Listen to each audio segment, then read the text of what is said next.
लगाया। Don't look here and there. Don't get distracted. Don't think about food. Don't think anything. What I am going to say is going to change your life this morning. और अपना ध्यान किसी भी जगह में न लगाएं, यहाँ वहाँ दाएं बाएं न देखें, खाने की भी चिंता न करें, किसी तरीके से आप अव्यवस्थित महसूस न करें।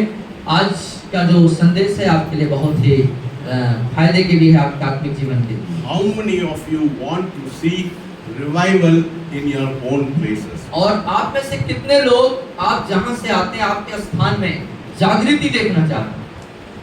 जहां से आप आए हैं, जिस भी गांव, शहर, मोहल्ला, टोला, जहां से भी, वहां पर आप जागृति आ जाए, कितने लोग चाहते हैं? Some people have the misconception that revival will only take place in the four walls of the church. और कुछ लोगों का गलत धारणाएं हैं कि कलीसिया के अंदर, जो चार दीवारी के अंदर ही जागृति आता है, जागृति होता है। That is a wrong conception of revival. और जागृति से संबंधित या जागृति के बारे में यह लोगों का बहुत ही गलत धारणा है। Revival should happen in your colonies, in your street, in your communities, in your place where you are. और जो जागृति है वो आपके जिस स्थान से आप आते हैं वहाँ, आपके कॉलोनी में, आपके गांव में, आप जहाँ रहते हैं, सड़कों में, जहाँ भी आप हैं वहाँ पर होना चाहिए। It should happen in the streets of shadow. It should happen everywhere you reside. और ये जो है शैडोल में, शैडोल के सड़कों पर, और जहाँ कहीं भी आप हैं वहाँ पर जागृति आना चाहिए। Do you understand? आप समझ रहे हैं बात को? Revival is not confined to four walls of the church. और जो जागृति है वो ऐसा नहीं है किसी चार दीवारी के अंदर बंद, कैद या संशोधित किया गया। Yes, we are going to start a revolutionary movement which will flood our nation. और हम एक ऐसे जागृति के आंदोलन को शुरू करेंगे जो एक बाढ़ के समान आएगा। Hallelujah. Are you ready for it? क्या आप उसके लिए तैयार हैं? कितना लोग तैयार हैं? कितने लोग तैयार हैं? Tell God, Lord, open my heart this morning. तो आज कहें, प्रार्थना करें अपने मन में कि परमेश्वर आज मेरे दिल को खोल दे। बोलिए परमेश्वर मेरे दिल को खोल दे। Let me be receptive to what your word is saying this morning. और आज की सुबह जो वचन बोला जा रहा है, बोलिए आज जो वचन बोला जा रहा है उसको मैं पूरे रूप से ग्रहण करने वाला। See, I myself was not prepared for this message because I was not very sure what I should speak to you this morning. और इसलिए मैंने अपने से उस वचन को तैयार नहीं किया और मैं इस बात निश्चितता भी नहीं कि मैं क्या उसको बोलूंगा। This morning at 6 o'clock, God gave me this revelation. और इस जो प्रकाशन है उसको आज सुबह परमेश्वर ने 6 बजे मुझे दिया। The word which I am going to speak to you is a prophetic word from God which will change your life. You will not be the same again. और जो वचन मैं आपको बोलने जा रहा हूँ वो आपके लिए भविष्यवाणी ठहरेगी जो आपकी जिंदगी और परिस्थितियों को पूरे तौर से बदल देगी। Hallelujah. Hallelujah. We are starting a revolutionary movement in this part of our country. और हम हमारे देश के इस भाग से, इस क्षेत्र से, शैडोल क्षेत्र से हम इस आंदोलन की शुरुआत कर चुके हैं। Hallelujah. Hallelujah. Be ready for what God is going to do in your life. You will not be the same again. Your place will not be the same again. और परमेश्वर आपके जीवन में जो करने वाले हैं उसके लिए तैयार हो जाइए और अपने आप को तैयार करिए। You know, I'm going to give you 7 elements of prayer which will bring revival in your area, in our colonies, in our streets, in every community of this place. और प्रार्थना से संबंधित 7 बातों को, 7 तथ्यों को मैं आपके सामने रखूंगा जो आपके जीवन में, आपके क्षेत्र में, आपके एरिया में एक बड़े आंदोलन को लेके आएगा। Hallelujah. Hallelujah. Say, I am a covenanted person. बोलिए मैं वाचा का जन हूँ। है ना? समझ रहे हैं वाचा का मतलब? वाचा कितने लोग समझते हैं, प्रतिज्ञा जानते हैं, प्रतिज्ञा वाचा। वाचा मतलब जानते हैं क्या वाचा? वाचा मतलब इट्स एन अग्रीमेंट, ये है एक सहमति, है ना? वाचा मतलब दो लोगों के बीच में सहमति। The God we worship, the God you and I worship is the God of covenant. और परमेश्वर जिसकी मैं उपासना आराधना करता, आप और मैं मिलकर उसकी आराधना उपासना करते हैं, वो वाचाओं का सहमति को का परमेश्वर है। You know, right from the beginning. और प्रारंभ से, You know, if you look, शुरुआत से ही God always made a covenant.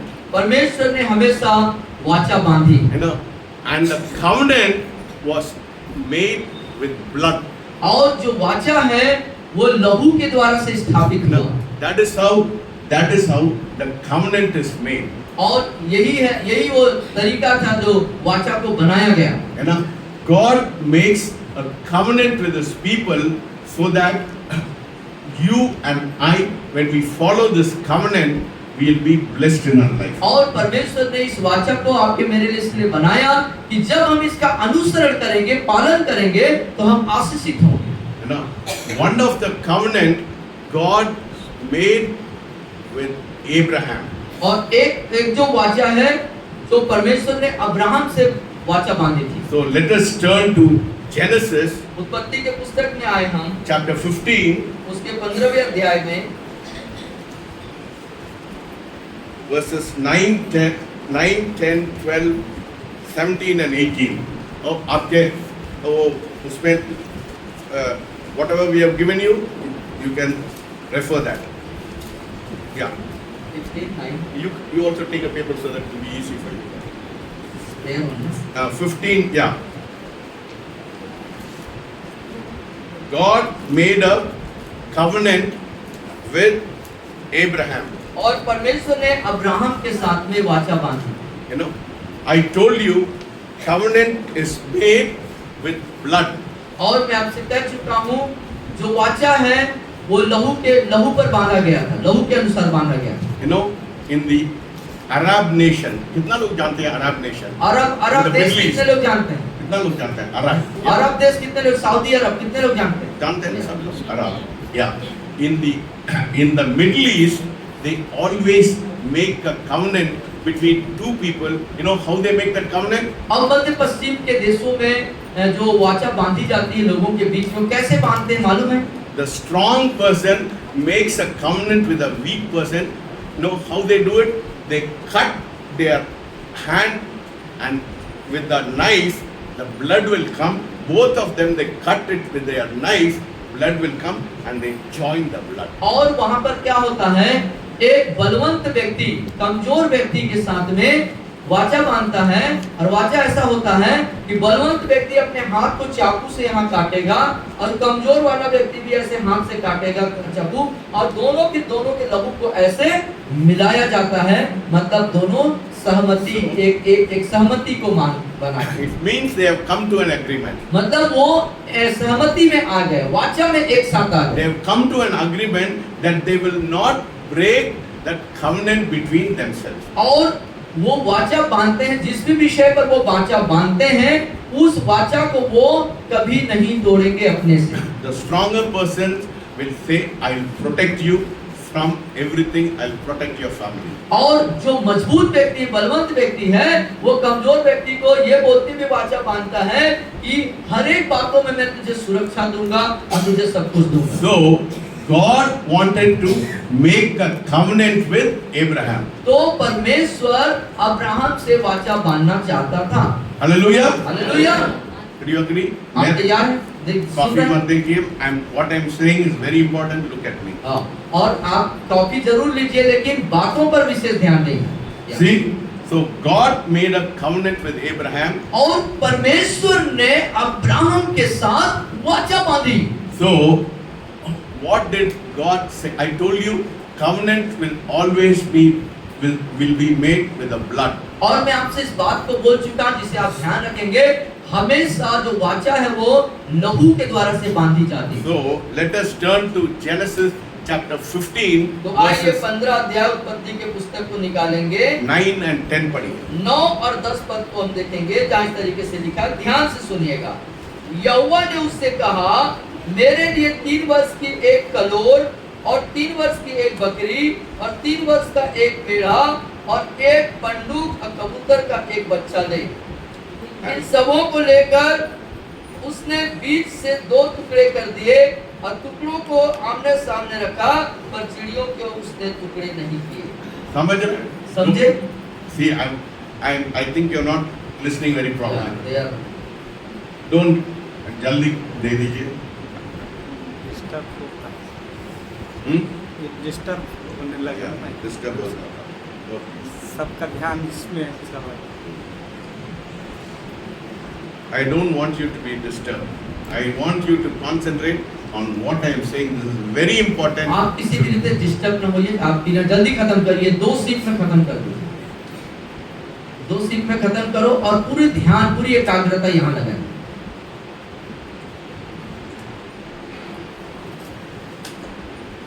जल्दी जल्दी।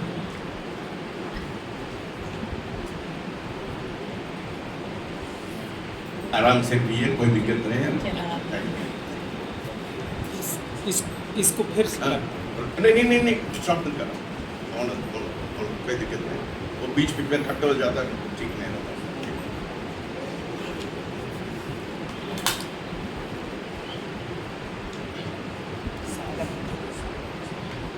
इतना जल्दी आप भी पिए, जल्दी पिए।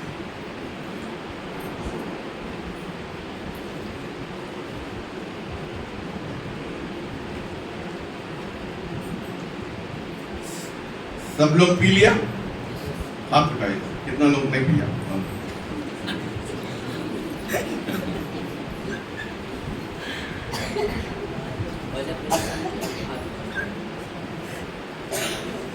आप लोग तैयार है? मेरे बोलिए, मैं तैयार हूँ।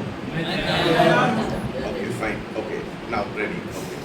So let us once again read Genesis chapter 15, verses 9 and verses 10. और इस अध्याय को, या उत्पत्ति 15 अध्याय उसके 9 और 10 पद को मैं फिर से पढ़ दूंगा आप लोगों के लिए। यहोवा ने उससे कहा, मेरे लिए 3 वर्ष की एक कलोर और 3 वर्ष की एक बकरी, 3 वर्ष का एक मेढ़ा और एक पंडूक और कबूतर का एक बच्चा ले। इन सबों को लेकर उसने बीच से 2 टुकड़े कर दिया और टुकड़ों को आमने सामने रखा, पर चिड़ियों के उसने टुकड़े नहीं किए। Okay, so God said, bring, what all he said you bring? He said, you bring 3 years heifer, 3 years old female goat, and a 3-year-old ram, and a turtle dove, and a young pigeon. Then he brought all these things and cut them in the middle. हाँ, और देखते हैं कि 3 वर्ष का कलोर, 3 वर्ष की बकरी का बच्चा और 3 वर्ष का मेढ़ा लिया, एक पंडूक, कबूतर का एक बच्चा लिया। इन सब को उसने 2 पक्षियों को छोड़ के 3 जंतुओं को 2 टुकड़े काटे ना, 2 टुकड़े मतलब बीच में कट करके इधर ऐसा करना है ना। The heifer and the goat and the ram was cut in the middle and spread like this. और कलोर और बकरी और मेढ़ा तीनों को बीचों बीच काट करके ऐसे रख दिया आमने सामने। Hallelujah. Hallelujah. So it was cut. So God said, here the translation is wrong. God never said make a covenant. God said cut a covenant. और वो अंतर है। परमेश्वर, जो परमेश्वर ने उस अंग्रेजी अनुवाद के हिसाब से कि क्या बोलूं? Don't, God never said make a covenant. God said cut a covenant. और परमेश्वर ने ये नहीं कहा कि वाचा बांधो, वाचा बनाओ, वाचा को काटो, ना, कट करना। कट करना, वाचा को काटना है बोले। That is why here the animal was cut into 2 pieces. और इसीलिए वो जो तीनों जो पशु थे, कलोर और बकरी का बच्चा और मेढ़ा 3-3 वर्ष के, उनको बीचों बीच 2 टुकड़ा किया गया और आमने सामने रखा गया। So when you cut a covenant, it is always the lesser person should walk through the covenant of the aisle. You know, उसको बीच में वो जाना पड़ता है.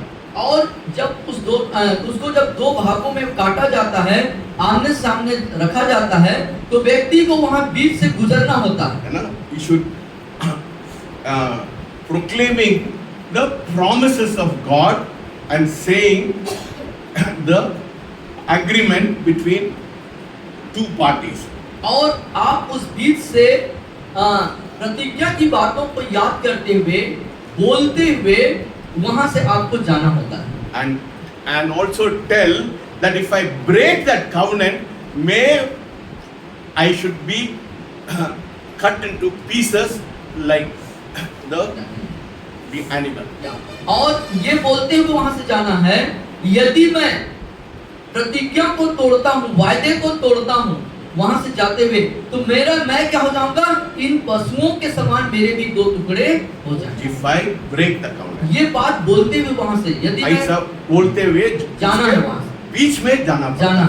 So proclaim the covenant, saying that if I break the covenant, I will be like the animal. और जो उस प्रतिज्ञा की बातों को घोषणा करते हुए, बोलते हुए, जो पशु टुकड़े किए हुए आजू आमने सामने रखे हैं, उस बीच से बोलते हुए जाना है कि यदि मैं वायदे को या प्रतिज्ञा को तोड़ता हूं, तो इन जंतुओं के साथ मेरे भी दो टुकड़े कर दिए जाएं. Reciting the promises and saying that if I break the covenant, I'll be like the animal. और प्रतिज्ञाओं को याद करते हुए, उसको ध्यान में रखते हुए, ऐसे बोलते हुए जा करके कि यदि मैं ऐसा करता हूं, तो इन जंतुओं के साथ मेरा साथ दिया जाए. Always, you listen very carefully. It is always the lesser person, the weaker person should walk through the covenant and proclaim and recite the promises. और एक कमजोर व्यक्ति को वहां से इस बातों को, सिर्फ कमजोर व्यक्ति, सिर्फ कमजोर व्यक्ति जो है, वहां से होकर के ये बोलते हुए, प्रतिज्ञा को याद करके बोलते हुए वहां से जाना है, यदि मैं प्रतिज्ञा को तोड़ता हूं, तो इस जंतु के समान मेरे भी दो टुकड़े हो जाएंगे. This covenant between Abraham and God was it is God made a different God changed the practice of the covenant. और ये अब्राहम और परमेश्वर के मध्य रहा, लेकिन यहाँ पर परमेश्वर ने कुछ फर्क लेके आया, कुछ भिन्नता लेके आया. He said, Abraham, and what did he do? Verses 12 पढ़िए. 12वें पद को हम देखेंगे. जब सूर्य अस्त होने लगा, तब हम लोग बोलिए पीछे. जब सूर्य अस्त होने लगा, तब अब्राहम को भारी नींद आई, और देखो अत्यंत भय और महा अंधकार ने उसे छा लिया. A wonderful thing happened when Abraham had to walk through the covenant, through the pieces. What happened? He was in a deep sleep. God put him in a deep sleep. और एक अद्भुत बात यहाँ पर हो जाती है कि उस दोनों जो जंतु काटे हुए जंतु जो आमने सामने पड़े थे, उनके बीच से अब्राहम को वाचा की बातों को बोलते हुए जाना था. लेकिन क्या हो जाता है, वो काम करने से पहले ही एक भारी नींद, एक गहरी नींद उसको आ जाती है. परमेश्वर ने उनको नींद दे दिया. क्यों नींद दिया? क्यों नींद दिया? परमेश्वर, God said, Abraham, you don't walk in the covenant, I will walk.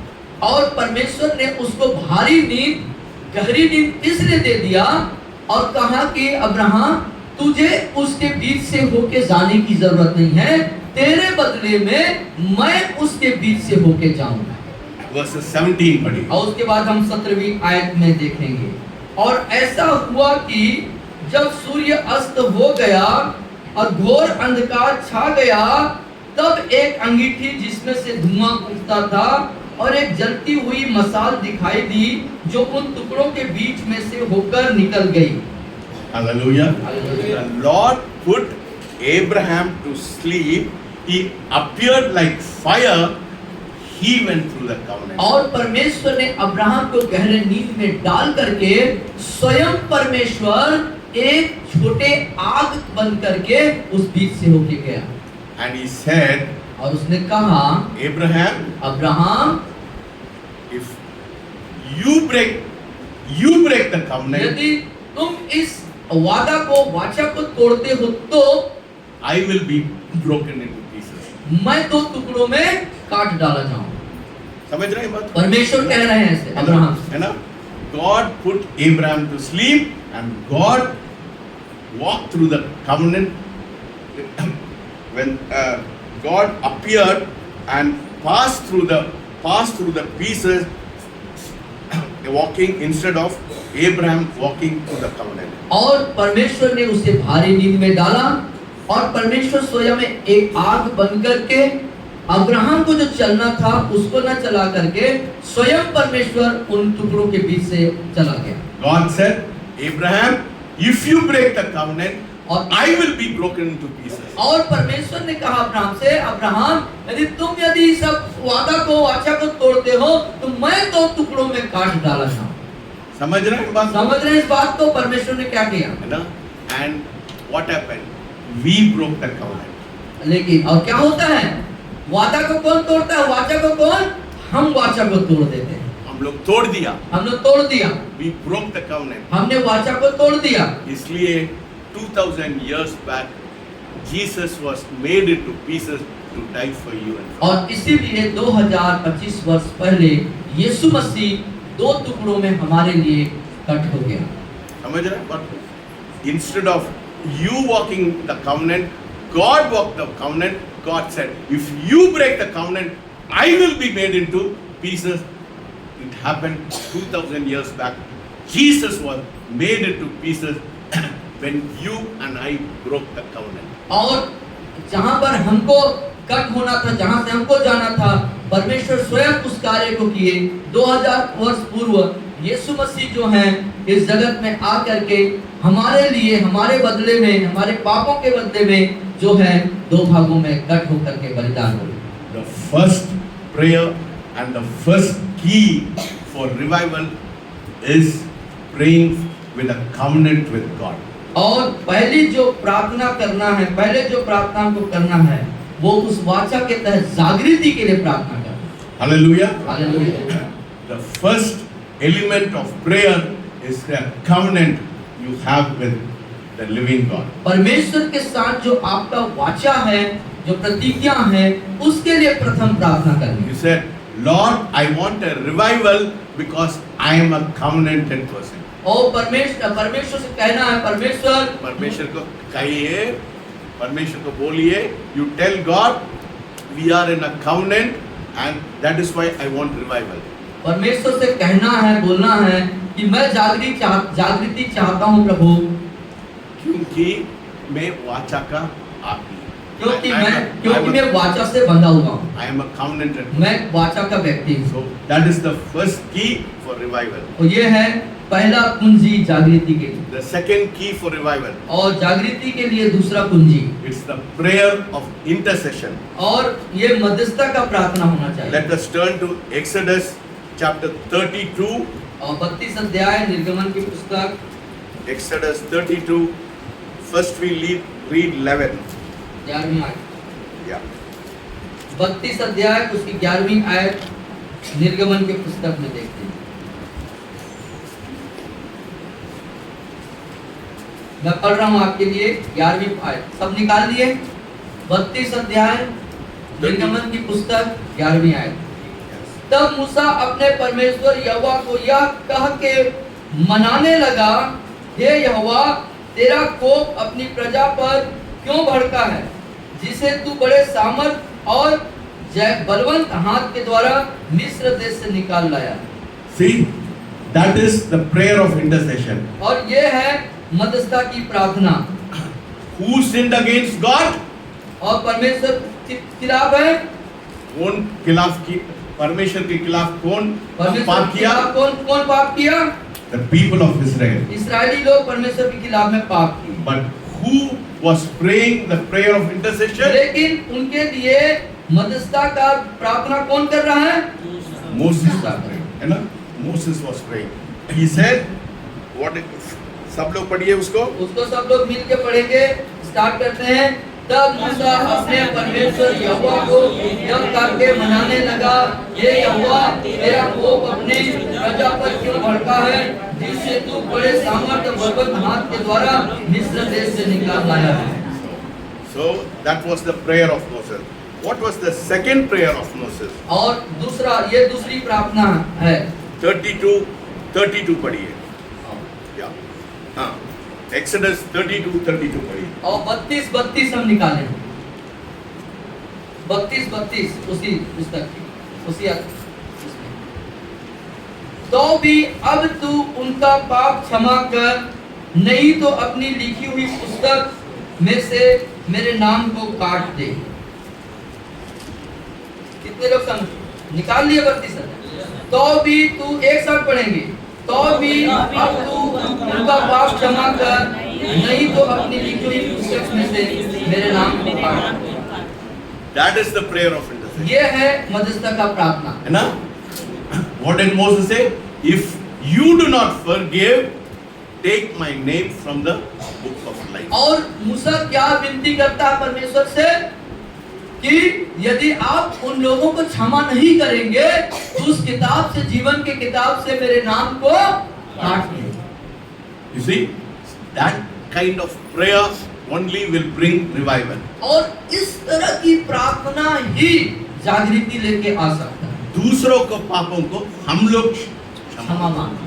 समझ? दूसरे जो पाप किए उनके लिए हमको क्षमा If you want revival, the second prayer is a prayer of intercession. Like Moses said, if you do not forgive, take me out from the book of life. यदि जागृति चाहते हैं तो मूसा के समान ये बात हमारे जहन से निकलना चाहिए कि अपने लोगों के लिए हमको पाप की क्षमा मांगना, कि परमेश्वर कि इनके पापों को क्षमा कर, नहीं तो क्या हो जाएगा? क्या हो जाएगा? मेरा मेरे नाम काट दो, जीवन की किताब से काट दो. ये मध्यस्थता का प्रार्थना होना चाहिए. That is the state of heart you should have for your place wherever you are. Wherever you are, you should say, पिता परमेश्वर मेरे को निकाल दीजिए. और जहाँ कहीं भी आप हैं, जिस जगह में आप रहते हैं, वहाँ के प्रति आपके हृदय में, आपकी हृदय स्थिति ऐसी होनी चाहिए, एक बोला बोझ के साथ, तब ये मध्यस्थता की प्रार्थना आप करें. So first is the prayer of covenant, second is the prayer of intercession. और पहला जो है वाचा की प्रार्थना थी, हम वाचा प्रतिज्ञा का प्रार्थना करेंगे. दूसरा जो है जहां पर हम हैं वहां के लोगों के लिए मध्यस्थता की प्रार्थना करेंगे. And the third key for revival is the prayer of repentance. और तीसरा जो प्रार्थना जो है, तीसरा जो कुंजी है, वो पश्चाताप का प्रार्थना, पश्चाताप करना. Let us turn to 2 Chronicles, दूसरा इतिहास 7 अध्याय verses 14 और 14 पर. Do you understand how revival will come into your colony, आप in your समझ places? पा रहे हैं कैसे जागृति आपके उसमें आएगी. So let us read all of us दूसरा together. इतिहास, And 2 Chronicles, दूसरा इतिहास 2 Chronicles chapter 7 verses 14. और 7-14 को हम देखेंगे. दूसरा इतिहास. Yeah. हाँ. Can all of you read together? तब एक साथ हम पढ़ेंगे. आइए सब निकालिए. तब यदि मेरी प्रजा के लोग जो मेरे कहलाते हैं दीन होकर प्रार्थना करें और मेरे दर्शन के खोजी होकर अपनी पूरी चाल से फिरे, तो मैं स्वर्ग से सुनकर उनका पाप क्षमा करूंगा और उनके देश को फूलों का त्यों कर दूंगा. नहीं, 7:14 वो नहीं है. 7:14. Yeah, 14. What does it say? I read again. Yeah. If my people. Yeah, that's it. Same thing. Yes. Okay. Yeah. That is the prayer of repentance. Yeah. You know. So you pray for the healing of your place. अपने स्थान में जहां आप रहते हैं वहां के लोगों में चंगाई आ सके उसके लिए है प्रार्थना। ना? Prayer of repentance. और पश्चाताप की प्रार्थना, You pray for the sins of your people. लोग जो वहां पर हैं उनके पापों के लिए आपको प्रार्थना करना। Hallelujah. That is the third prayer is prayer of repentance. और ये तीसरी प्रार्थना है पश्चाताप की प्रार्थना। And the fourth prayer, चौथी प्रार्थना, prayer saying, Lord, send me, send me. और चौथा प्रार्थना है प्रभु मुझे भेज, मुझे भेज, मुझे भेज। Isaiah chapter 6 यशायाह 6 अध्याय verses 8.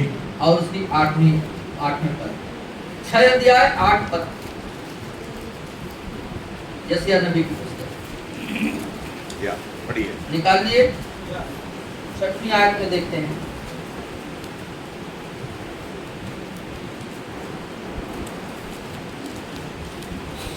निकाल दिया? Yeah. Go ahead, read it please. सब लोग एक साथ पढ़िए. 6 का Yeah. Prayer of send me, Isaiah 6:8. Yeah. 8वीं आयत में आ गए, सब निकाल दिए। तब मैंने प्रभु का यह प्रचार सुना, मैं किसको भेजूं और हमारी ओर से कौन जाएगा? तब मैंने कहा, मैं यहाँ हूँ, मुझे भेज। So, this is the prayer telling God, Lord, send me in the midst of my people. और ये प्रार्थना है आपके लिए, ये प्रार्थना आपको करनी है, कहना है प्रभु मैं आपके लिए हूँ और मुझे तू भेज।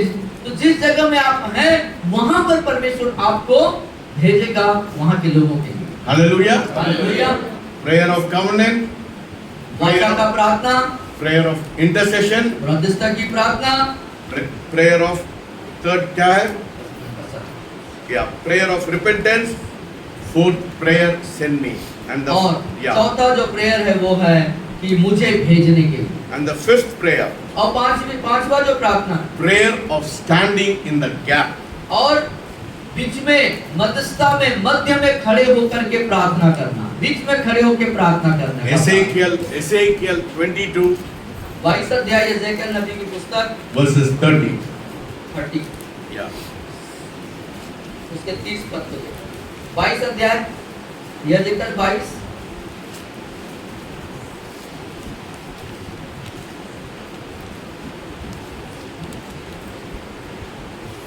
एजेकियल 22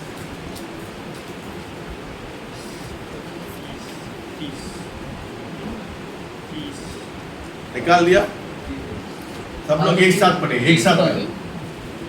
ऐसे वो आपका उसमें लिखा है सब कुछ। उसमें लिखा है, आपको जो पर्ची दिया गया है पर्ची में है, उसमें लिखा है, आप पर्ची मत में बाद में ढूंढिए। हाँ, इधर उधर आप मत बस देखिए। आप मेरे पीछे दोहराएं या एक साथ पढ़ें। पर्ची आपको सबको मिला, उसमें सब लिखा है। सबको पर्ची मिला है ना? हाँ। सब में मैंने तो दिया। 22 अध्याय एजेकियल नबी की पुस्तक 30 पद में आते हैं। एक साथ स्टार्ट करते हैं। मैंने उनमें ऐसा मनुष्य ढूंढना चाहा, एक साथ पढ़िए। हाँ। मैंने उनमें ऐसा मनुष्य ढूंढना चाहा जो बाढ़ गुजारे और देश के निमित्त नाके में मेरे सामने ऐसा खड़ा हो कि मुझे उसका नाश न करना पड़े, परंतु ऐसा कोई न मिला। See, so this prayer saying, Lord, let me stand in the gap. और ये आयत जो हमें बताता है कि हम कह सकें कि प्रभु इन लोगों के बीच में मैं खड़े हो जाऊं। आप घर में जाके रेफरेंस देखिए, मेरे को देखिए। इधर आइए, इधर ध्यान दीजिए। बाद में देख आपको we have given you the paper, go home and see the और reference. पेपर आपको दिया गया है, घर में जाके देखेंगे। अभी जो यहाँ बोला जा रहा है उस पर देखिए आप यहाँ। See, this is in Isaiah we see, Lord, send me, send me. और यशायाह नबी के पुस्तक में हम देखते हैं हमारे लिए क्या है, प्रभु मुझे भेज, मुझे भेज। And in Ezekiel, the prayer of standing in the gap, saying, Lord, मैं नाका में मैं खड़े हो जाए। और यजेकियल 22:30 पे हम देख पाते हैं प्रभु इस नाके पर, इस द्वार पर मैं खड़ा हूँ। Hallelujah. You understand that? No. समझते हैं आप? If you want revival, you have to have all these elements in your life. यदि आप जागृति चाहते हैं अपने क्षेत्र में, तो ये सारी बातें आपके जीवन में निहित होना। And the sixth prayer और छठवीं जो प्रार्थना है is a prayer of enlargement. और बढ़ने वाला प्रार्थना, बढ़ाने वाला प्रार्थना। वो मत देखिए, सागर को देखिए। आप लोग के पास मैंने दिया, आप घर में जाके देखिए क्या रीड फर्स्ट क्रॉनिकल्स पहला इतिहास chapter 4 verse 10. और 4:10। पहला इतिहास 4:10। This is the prayer of enlargement. और ये बढ़ने वाला, बढ़ोतरी होने वाला प्रार्थना है। 4:10 को निकालिए। पहला इतिहास। सागर के पीछे बोलिए। मेरे पीछे आप बोलेंगे।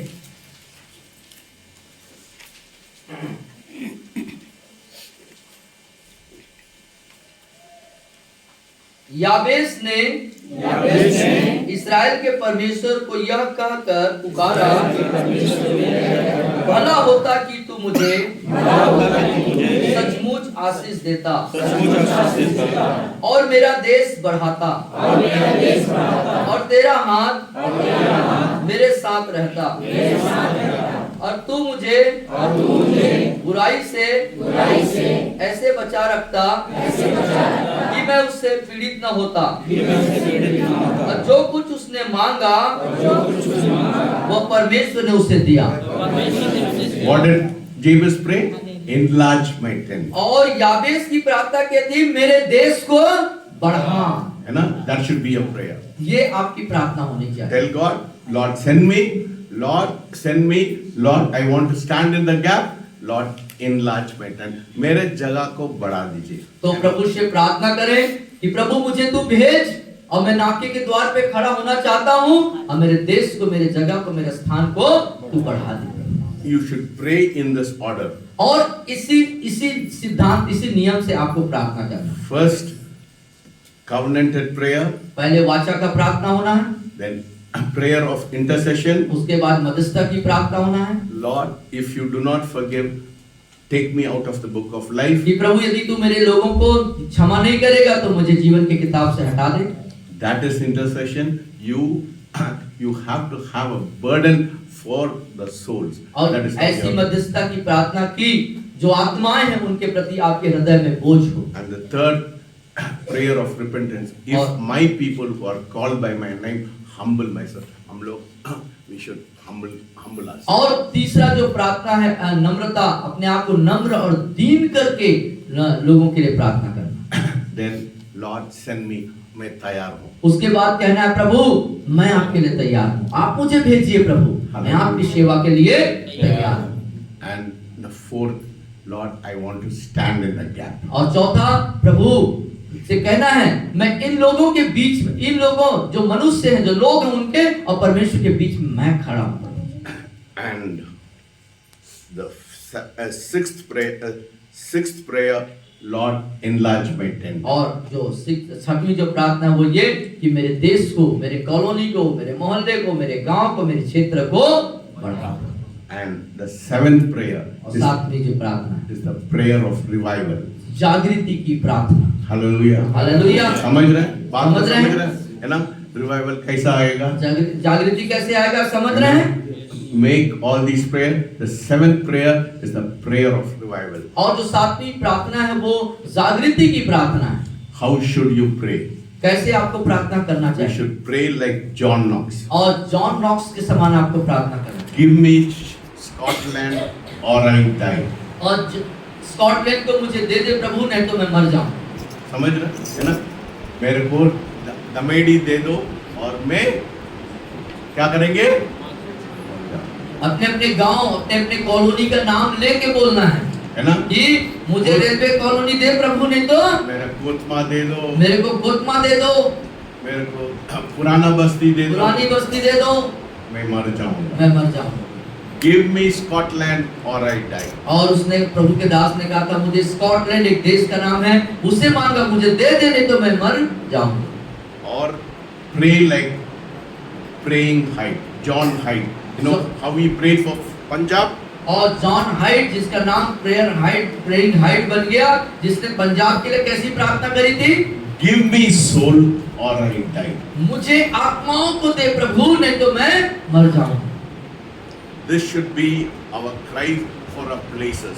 if you want to see revival breaking in our nation. और इस तरह की रोना और चिल्लाहट खुदा के सामने हमारे क्षेत्र अपने लोगों के लिए होना चाहिए, जिससे कि एक बड़ा जागृति आ सके। How many of you are ready to bring revival in your places? कितने लोग तैयार हैं अपने क्षेत्र में, अपने एरिया में जागृति लाने के लिए?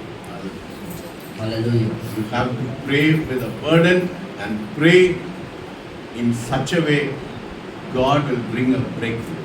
और आपको चाहिए कि आप बोझ के साथ और इसी तरीके से प्रार्थना करें ताकि परमेश्वर एक बड़े छुटकारे में आपको लेके जाए। Hallelujah. Without burden, without paying a price, you cannot see revival in your areas. और बिना बोझ और बिना मूल्य चुकाए, बिना कीमत चुकाए आप अपने स्थान में, अपने क्षेत्र में जागृति नहीं देख सकते। First, you should come with a covenant agreement with God. और सबसे पहले आपका काम है, आपका कर्तव्य है कि आप परमेश्वर के साथ एक वाचा में आए। Now, intercession means you should go alone. अकेले जाके प्रार्थना। और मध्यस्थता का प्रार्थना मतलब क्या है? अकेले में खुदा के साथ जाके मुलाकात करें। Third, repentance. और तीसरा पश्चाताप। है ना? You should say, परमेश्वर उन लोग का पाप मेरे ऊपर डाल। और पश्चाताप मतलब क्या है? अपने जो आपके मोहल्ले, कॉलोनी, गांव जहां से आप ताल्लुक रखते हैं उनके लिए बोलना, प्रभु मेरे इन लोगों के पापों के लिए मैं क्षमा चाहता हूं, उनके लिए क्षमा मांगना है, उनके पापों के लिए, है ना?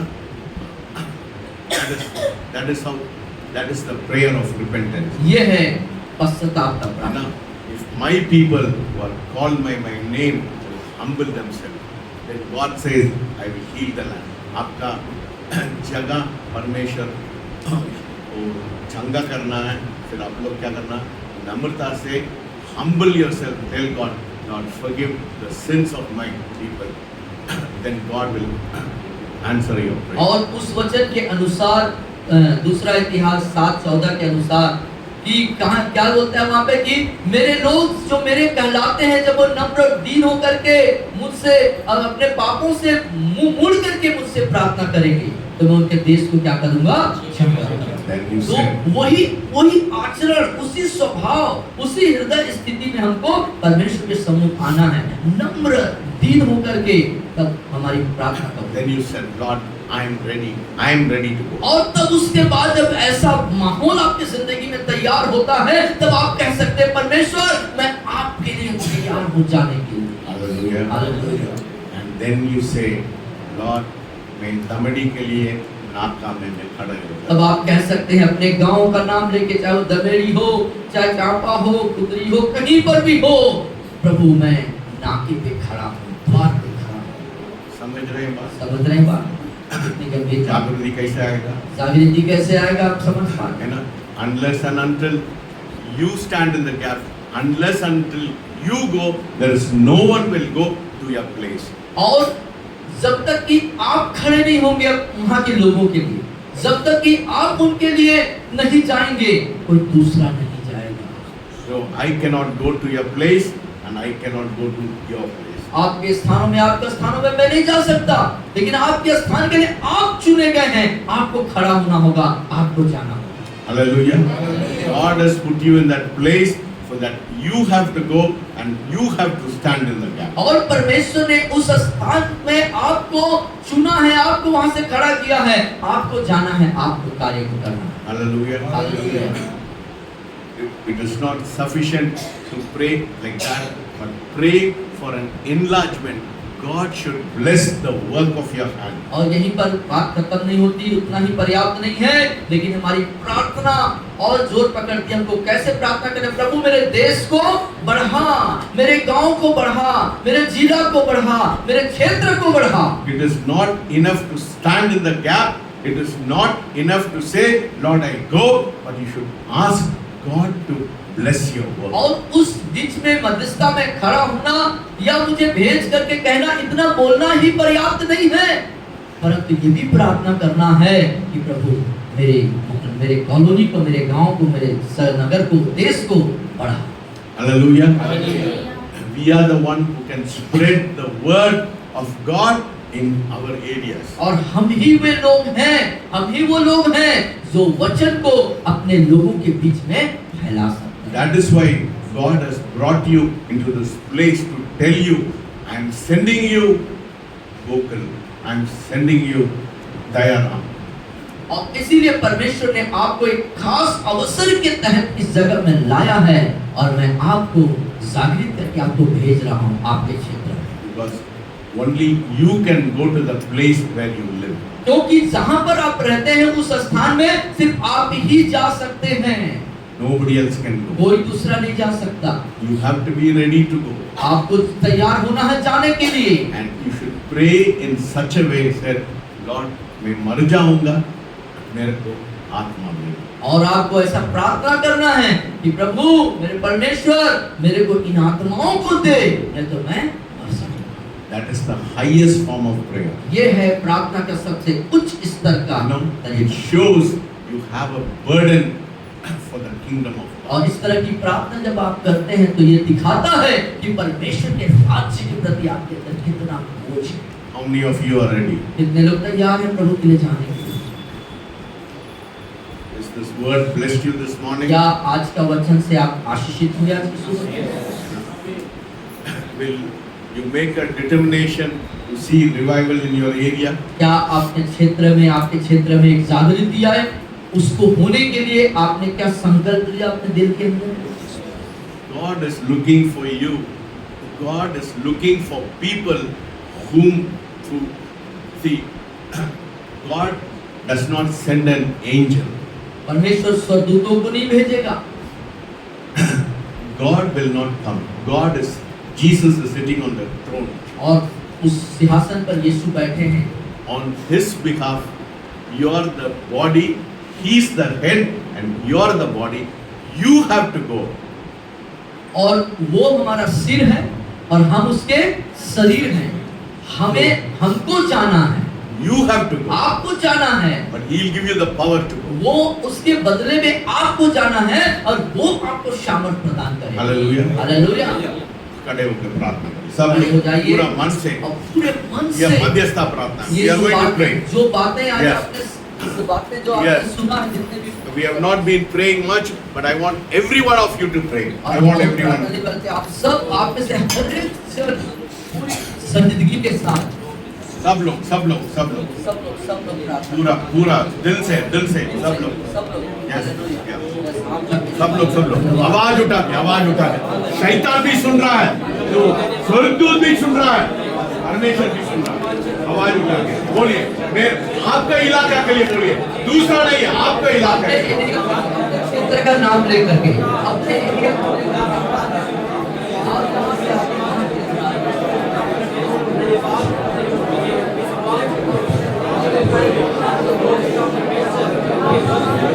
सब लोग, महिला लोग, पुरुष लोग, सब लोग मिलकर प्रार्थना करें।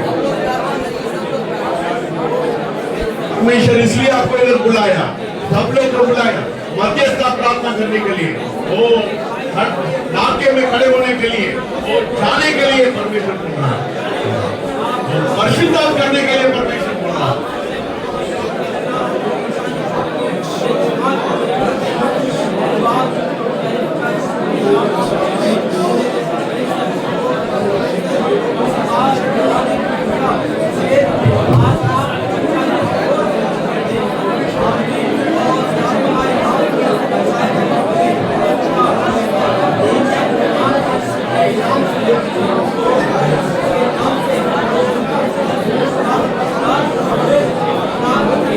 बोलिए, परमेश्वर मेरा जगह के लिए कोई नहीं जा सकता, मैं जाना है लॉर्ड, मैं परिशुद्धात्मा कर रहा हूं, मैं परिशुद्धात्मा कर रहा हूं।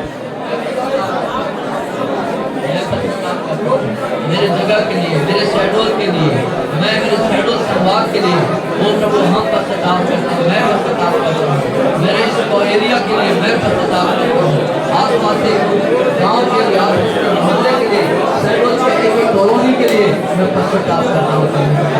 वो शैडोल के पापों को क्षमा कर दीजिए, शैडोल के लोगों को गुनाहों को पापों को क्षमा कर दीजिए। कितना बुद्धि नाटक कर रहे हैं, कितने प्रकार का घिनौना काम कर रहे हैं, सबके पापों को क्षमा करिए, सबके पापों को क्षमा करिए, क्षमा करिए प्रभु, क्षमा करिए प्रभु।